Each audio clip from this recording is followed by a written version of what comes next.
While four teams keep fighting to go to the Super Bowl, the Chiefs are already looking ahead to the 2026 season. But what are they going to do about their cap situation as they currently sit over $60 million over the cap? Today, we're going to talk about potential cuts, trades, and restructures, how they affect the Chiefs' cap moving forward, and whether or not the Chiefs should make some of these decisions. All of that and more today on CCB.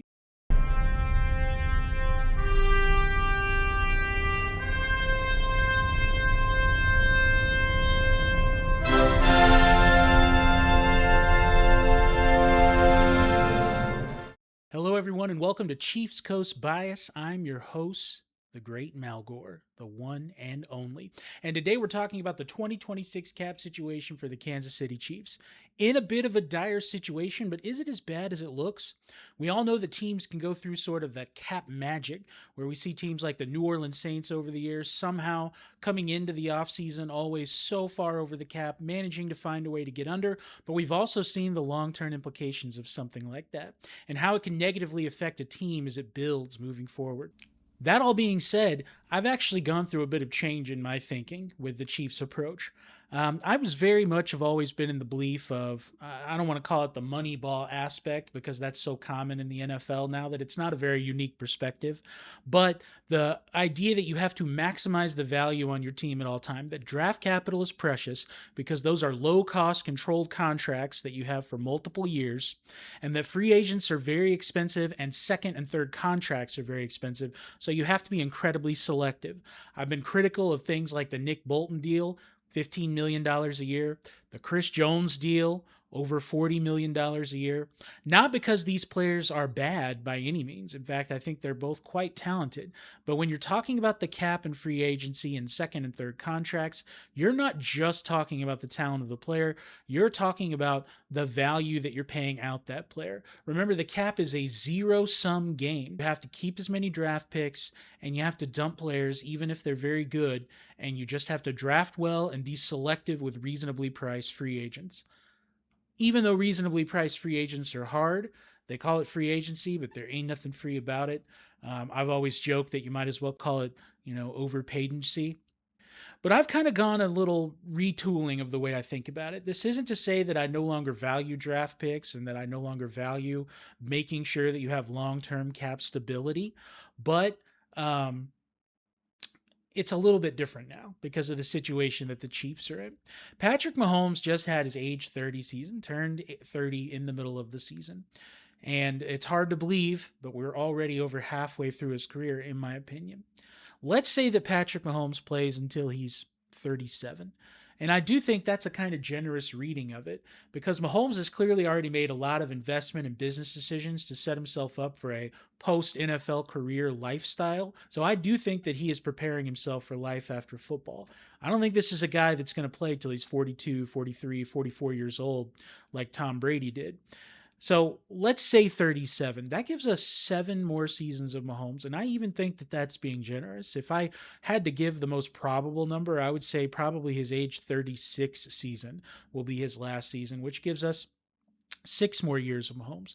When you draft a player, for the most part, you have 4 years of control. Obviously, with later picks, it goes down to 3 years. With the first round pick, you have that optional 5th year where you can pay them out a much higher amount guaranteed to retain the rights to them for a 5th year. But let's just say 4 years on average. This means that a good player drafted in the 2026 offseason is going to be playing with Mahomes through his age 34 season. So realistically, if you're talking about what your real goal is to build multiple Super Bowls, to have a team that can win more than one, which I do think, you don't take Super Bowls for granted, but I do think with the success the Chiefs had, it's not out of the realm of the possibility that that's kind of the mentality you have to approach it with, that not only do we want to get a championship, but we want to do it in a way that's sustainable to get multiple. And the only way you can do that is with several high quality draft picks that are cost controlled for that 4, maybe 5 years if it's a first round pick. Well, that means they're playing with Mahomes through his age 34 season. It means a player that we draft in 2027 is playing with Mahomes through his age 35 season. It really compresses the timeline when you think about it that way. It's not to say that every draft isn't important and you're going to want to get good players on the offseason before Mahomes' age 34, 35, 36 season, because of course everything helps. But if you're talking about a core of elite players that can help you win a championship or multiple championships, we are talking about a timeline of only a few years. Players drafted this year are going to be playing with Mahomes when he's on the far, far backside of his career. Players with Kansas City Chiefs draft in 2 years, 2028, they're probably going to be seeing Mahomes last year in the NFL. So I do think it changes your calculus and your perspective just a little bit in saying maybe we do need to be a little bit more aggressive and not so obsessed with long-term planning, etc. Not to say that I think the Chiefs have been obsessed in that way. I think they've made some pretty harsh decisions that I already mentioned with the Jones and Bolton contracts.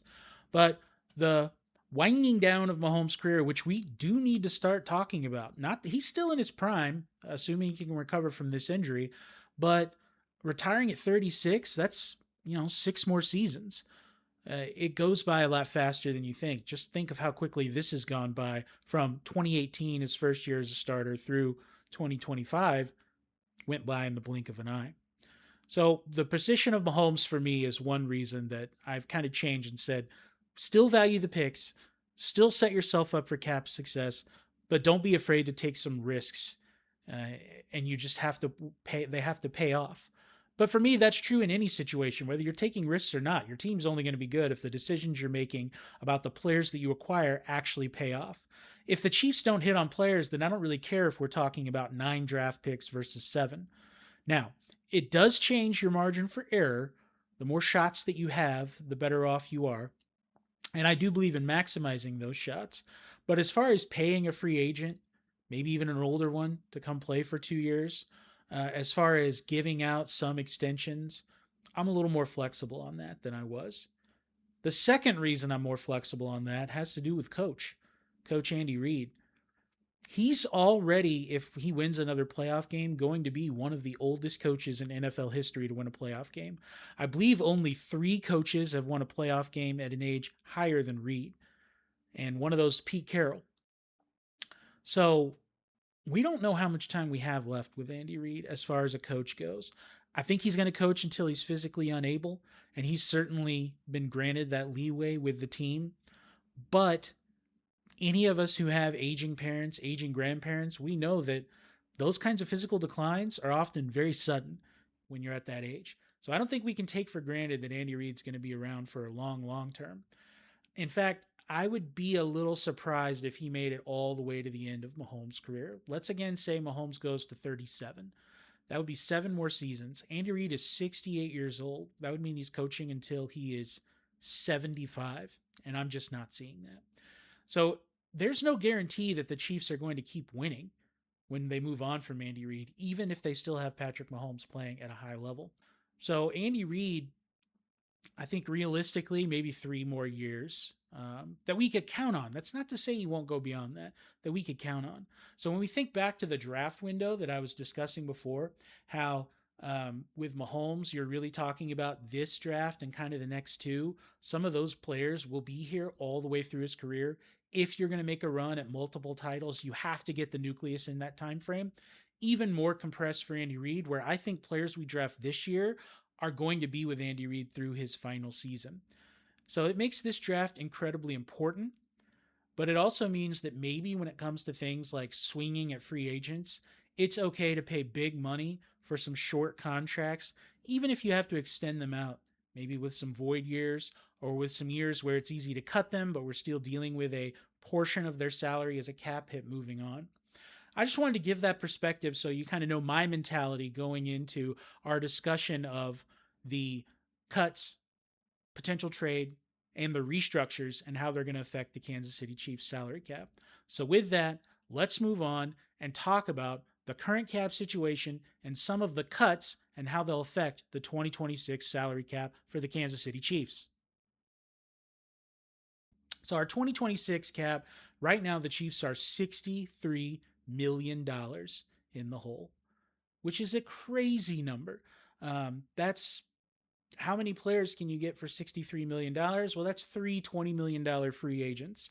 So, right there off the bat, you know that this is going to be a main storyline for the Chiefs heading into the 2026 season. So, if we kind of go over, let me get it going on my computer here. We're going to explain some of the key terms on a salary. In fact, while I explain this, let's go ahead and put it up on full screen so that you can see it there. This is what your typical readout on over the cap looks like. Some of you are probably already familiar with this, but for those of you that aren't, let's go through it really quickly. The number under the base salary counts fully against the cap right now, but as we're going to talk about, that's the number you can get down to reduce the cap number by converting it into a signing bonus. The prorated section also counts against the current cap, and converting money in previous years is what adds to this. So let's say you free up $10 million last year and that involved converting it into a signing bonus. Well, then that would have added to the prorated section for the 2026 season. The roster bonus counts against the cap. It can also be converted. And then, of course, the workout counts against the cap. To my knowledge, workout bonuses aren't really converted because they're purely paid out based on when players show up, how often they show up. It's an incentive to get players to participate in the offseason. So when you add up that base salary, the prorated signing bonus, the roster bonus, and the workout bonus, you get the final cap number for Patrick Mahomes, which is $78.213 million. That's a spicy meatball. That's a huge number. That would, of course, if he were making that per year, by far make him the highest paid quarterback in the NFL. I believe it's currently Dak at $60 million a year. So we're sitting at a full 33% cap number over the highest annual value for the highest paid quarterback in the NFL currently, which is Dak Prescott. But of course, we all know the Chiefs can work cap magic as any NFL team can. They can change this and manipulate it to free up space, which is what we're going to be talking about shortly. But first, I want to get into some of the cuts. Here's my list of cut candidates. Some of them are going to be surprising at all. In fact, most of these names I assume you all have heard if you're watching this and you follow the Chiefs. The one that we all know is going is Jawan Taylor. $20 million means he's getting paid about $1 million for every holding or false start penalty that he's committed over the last two seasons. Pretty good money if you can get it, but I do think he's replaceable. Hasn't been a terrible player, although the penalties certainly make it feel that way sometimes. Hasn't been an elite player, not playing up to a 20 million, especially when, again, the cap is zero sum. That's money you can't give to somewhere else. And we have to get $60 million plus freed up just to have any money to sign draft picks and free agents. Drew Tranquill is another one, only freeing up $6 million, but again, not a premium position, a player who's only been average at times. His ceiling has been slightly above average, but his floor has been pretty bad. Mike Dana, can't remember how to pronounce it, sorry. Gotta go, my guy. Mike Dana at $9 million is a crime against America. It's something they should be adding to the Geneva Conventions and holding international tribunals over because someone is getting robbed in front of all of us. This man at $9 million can't whiff a pressure or a sack. I believe he has one highlight from the 2025 season. It was that pick where the ball just kind of bounced right to him. But I think he's got to go. I don't think he's an awful player. I think he's someone who will be on an NFL roster, but it's going to be at the minimum salary. And the fact that he has a cap hit of $9 million is absurd. Last two are ones that I actually don't think are going to get cut in the end. That's Christian Fulton and Jalen Moore. But just in case you want to manipulate your own numbers, you could free up another $13 million by drafting or by cutting Christian Fulton and Jalen Moore. These are guys we just signed last offseason. If you're getting rid of Taylor, there's no way you're getting rid of Moore because you essentially only have two starting caliber tackles on your roster once Taylor's gone. And Fulton was pretty poopy for most of the season, but I think for a lot of fans, really opened our eyes over the last couple games that he played pretty well when McDuffie wasn't out there. Certainly enough to, I think, justify that $5 million contract, especially when you see that our top two corners, Watson and McDuffie, good chance both are gone. At least one of them are gone. So even if you have Noel Williams out there, you need another corner to get to that third piece. And as we all know in the NFL, you need to go 4 deep at corner. 3 is a minimum just to get your base packages out there. 4th for sub packages and also for depth. 4 is a minimum. So I do think Christian Fulton and Jalen Moore both stick with the team. So who do I ultimately think we cut? Taylor, Tranquill, and Dana. So let's start talking about the Mahomes restructure. The probable cuts that I listed are 35 million, but you're going to see just below that I've got something else I think the Chiefs should do, and that is a trade of Trent McDuffie. Look, I'm going to do a whole episode on Trent McDuffie and the cornerback market and trade value, but it's hard to keep him on this team. And again, it's not about his talent. The guy's an all-pro at the slot position. It's about how much he's making and the salary cap situation that your team is in. Trading Trent McDuffie frees up $13.6 million. That's almost half the total amount we freed up just by cutting a few players. So I think that McDuffie's something that you've got to consider. I don't know if they will. I'm going to talk about, like I said, trade compensation and what I would take in a different video.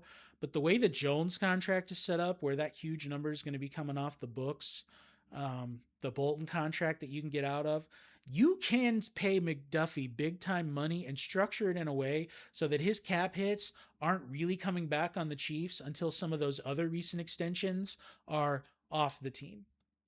So I do see a scenario where they keep him, but I'm assuming that we trade him. 13.6 million.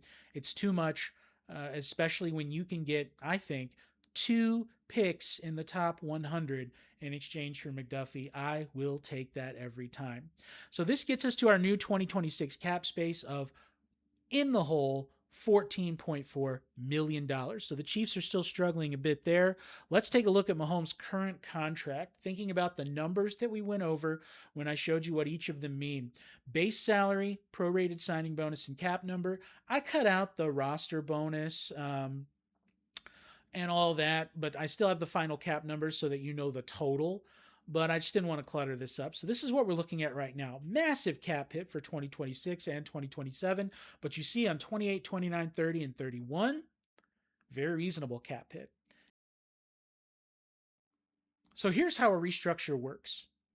You take the base salary and you can reduce it down to the minimum if you want. It's really about how much you're wanting to convert. And what that does is lower the cap number for this year, and you have to take the amount that you lower that base salary and convert it to a signing bonus. That's the column there you see that says prorated signing bonus. In fact, as I explain this, let me go ahead and go full display for you so that you can follow along. So let's say you wanted to take, well, there's 2 other rules with the signing bonus when you prorate it. The maximum you can split it out at is of 5 years. And the prorate that you do, the current year counts for it as well. So before I get into the Mahomes example, let's just say you want to save 50 million on a restructure. You can do it over 5 years. 50 divided by 5 is $10 million per year. But the first 10 million goes on the current year. So if I was doing 50 million starting in 2026, I would actually only reduce my 2026 cap number by 40 million because the 10 million per that I'm prorating the first year goes into the current. So let's say we want to take 40 million off of that base salary and we want to do it over 5 years. That is $8 million a year. $8 million in 26, 27, 28, 29, and 30. Okay? The way that will work is we'll lower the base salary, the 40 million, so it would be 5.8. But we do have to add to prorated the 8 million for this year. So you're actually only freeing up $32 million. Our 2026 cap space after cuts and restructure would be $17.6 million. Basically, you're freeing up 32 immediately. Okay. And this is what his new contract would look like. So look at that cap number. You're going to see that 46 million. So it's way down for this year. That's awesome. Right? It's 32 million less. 2027, 28, 29, and 30, it went up 8 million each year. But look at how that contract is structured. What do you notice there? You see that after 2027, the number gets manageable again. In fact, that number used to be a lot lower on some of those. The reason that 26 and 27 have gotten so much higher is because of previous restructures that the Chiefs have done with Mahomes' contract. So it added a little bit each year. It's actually how the contract is structured so that there are low enough numbers on the back end that you can keep converting to free up space in the short term add on the back end, and it still ends up being a reasonable NFL salary of 50, 52, and 53. On the free market, Mahomes would be getting much more than that in his annual average value. Some people say that the Chiefs are going to be re signing Mahomes to a new extension this offseason. It could happen. I haven't quite fleshed out all the cap implications of that, but because they added void years so that there's actually, you see here, mine ends at 2030, there's a 2031 and a 2032 void year on the end of this. And I think the reason that the Chiefs added that was because they knew they were going to be doing some conversions, some more conversions down the line. So I could actually see a scenario where it's not until 27 or 28 until the Chiefs get Mahomes on a new extension, especially with the injury. They're probably going to want to see how he reacts to it, how the team adjusts, what he looks like. They're going to re sign him, don't get me wrong, but it certainly helps when you're talking about incentive structures and expectations for those incentives. If you've actually seen a player coming off a major knee injury like that, get out there and take some reps. So we're at 17.6 million in cap space after the cuts and this restructure. So just to recap, this assumes that we cut the players I listed, Jawan Taylor, Drew Tranquil, and Mike Dana, that we trade Trent McDuffie, and that we convert 40 million of Mahomes' salary. That only gets us to 17.6. Now you could be a little bit more aggressive with that Mahomes restructure, I believe, but not much more. Right? We got the base salary down to 5.35 million. It's hard to get it down much more than that. That's one of the reasons that I think McDuffie trade absolutely needs to happen. You can the thing is his next year is his fifth year, so it's actually kind of hard to lower his cap hit for next year because typically when you sign a rookie off of a fifth year, or not a rookie, a first contract player off of their fifth year option, usually the low number actually kicks in after the fifth year. The fifth year is still paid out at the guarantee from the holding the rights on them. So it's not even clear to me how much you could free up with McDuffie if you signed him to an extension. But even there, at most, you'd be talking about another $9 or $10 million, probably less, because you're going to want to pay some of that signing bonus. You're going to want to have it hit, some of it hit the books for 2026. So those are his new cap numbers. We're only at 17.6 million. Let's talk about Chris Jones. This is one that scares people, and I'm not a huge fan of it either because I already think Chris Jones, that contract, he's a little overpaid. He ended up having a pretty good season, but he's definitely proven that he needs more help around him. He and Karlaftis, not enough for this team to get it going. The pass rush in 2025 was abysmal. So I want to see new players come in, but you already have the contract. You're only 17.6 million under the cap. So let's take a look at the current Jones contract. I'll go ahead and make it full screen just so you can get a good view of it. Right now for 2026, he's got a $44.85 million cap number, 38 and 44 in 27 and 28.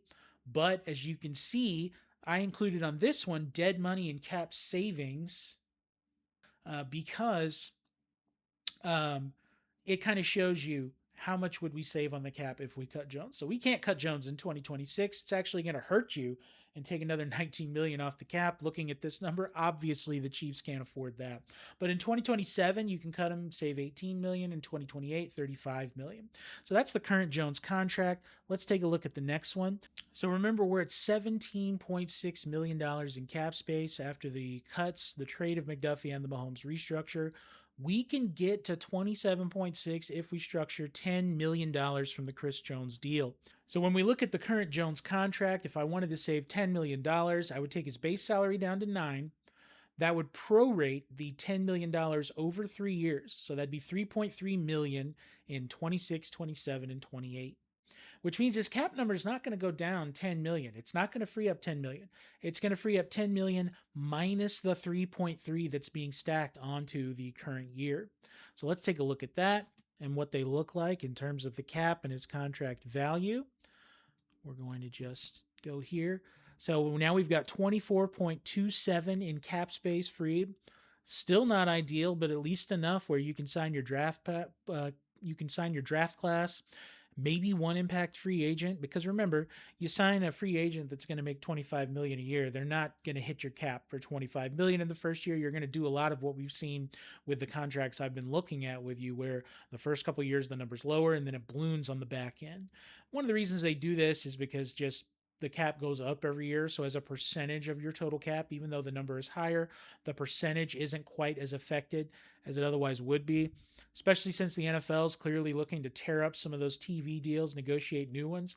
When you've got companies paying as much as they are for the option to stream on NFL game, it's hard not to see the cap continuing to go up for the foreseeable future as long as the NFL dominates live television. Here's the contract after adjustments. Our base salary is down to 9 million. Our prorated signing bonus is up slightly. Our cap number is down 6.6 million. And as you can see, in future years, it's also gone up slightly as well. Um, so you don't save as much now if you cut them in 2027 because you've added 3.3 from the prorated to that cap number. That's money you got to pay him. It's signing bonus. You got to pay him. It's just a matter of when you have paid him that. It's just a matter of when it affects the cap. So, you can still get out of this contract pretty easily after this coming season, and I think they ultimately will, unless he has some sort of crazy late career Hall of Fame like resurgence. But we're up to 24.27. So this has been a lot. Is it worth it? Well, the cuts I think are given. I think that Tranquil, Dana, and Taylor are gone. Moore, I think, stays unless that injury is really bad and it doesn't look like he can play. Then I think they'll do a settlement. Fulton, I think, stays because we're going to be losing some corners, especially under my scenario where we trade away Trent McDuffie. So I think, yes, you have to restructure Mahomes. There is no way around it. And I almost think there's no way around trading McDuffie. When you look at the uh, entire Chiefs roster, the players that I gave you for them to cut, those are really the only ones. Maybe Noah Gray if you want to free up. I think it's like $5 million. But with Kelsey retiring, Noah Gray's your starting tight end. And I don't think he's egregiously overpaid. He's got a relatively manageable number for a guy who's probably going to be a 500 or 600 yard tight end, if assuming he gets all the snaps. I think you got to restructure Mahomes. So when we look at it, this is the Mahomes on the right. We're at 27.6 million in cap space. This is the Mahomes contract. Those are the cap hits for 26, 27, 28, 29, 30 under my scenario. You're going to have to restructure again in 2027. That's absolutely going to happen. But let's compare it to the top 5 quarterback contracts and their annual per year value. Look at that. 60, 55, 55, 55, 55. So when I convert that 80, even if I jack up those other ones another 10 million, I'm barely at APY, a little bit over Dak Prescott. And no one watching the Chiefs Coast Bias channel would deny that Patrick Mahomes deserves to be the highest paid quarterback in the NFL. So those cap hits are not egregious. Now, once they start jumping up in the 60s, I think that's why in a year is when you might see the Mahomes extension because you can get those lower. But you got to remember, I don't have it up here. We have 2 void years on the back end, 2031 and 2032. So the Chiefs can easily restructure even more, be aggressive, and start adding numbers into those void years because they're currently sitting at 0. In fact, next year will be the first year they can do that because remember, you do a max 5 years. So if you restructure in 27, the first void year would be the 5th year. Other thing to keep in mind, those top 5 quarterback contracts, annual value per year, that's not their cap hit.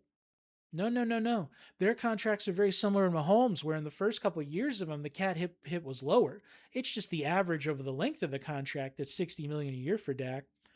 That's going to balloon. In fact, when you look at these contracts in more detail, a lot of them balloon into the 70s for some of the years in terms of cap hit, just like Mahomes has. So I don't think structuring Mahomes is much of a big deal. I mean, I think it's the way the contract was designed. It keeps his cap number manageable going forward. And even with the bloated numbers on the back end, he's making, in terms of cap hit, exactly what you would expect him to make. It's actually, I think, a very cleverly designed contract, which I remember at the time there was a lot of writing on. The Jones, and I didn't talk about this, but another candidate you could free up some from is Nick Bolton. Not a lot, but you can free some money up if you want to restructure Nick Bolton. Yeah, you could save $5 million in cap hits this year with a Bolton restructure. The only effect would be next year. If you cut him, you'd get 10 million in cap savings instead of 15. So you can also restructure Bolton to free up another five. Let's just say the Chiefs did that. That would take us up to 32.6. You can work with that.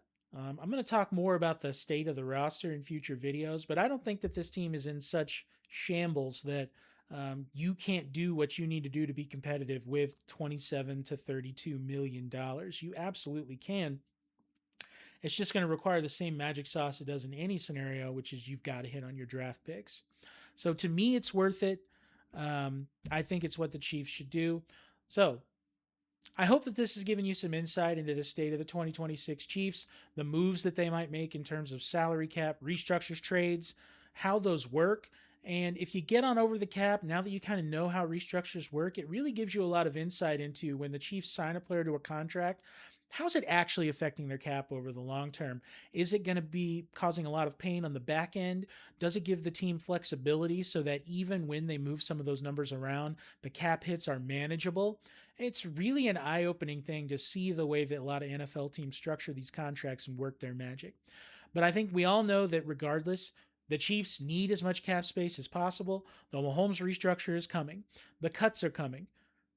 The McDuffie trade is an X factor and one that I'll be interested to follow.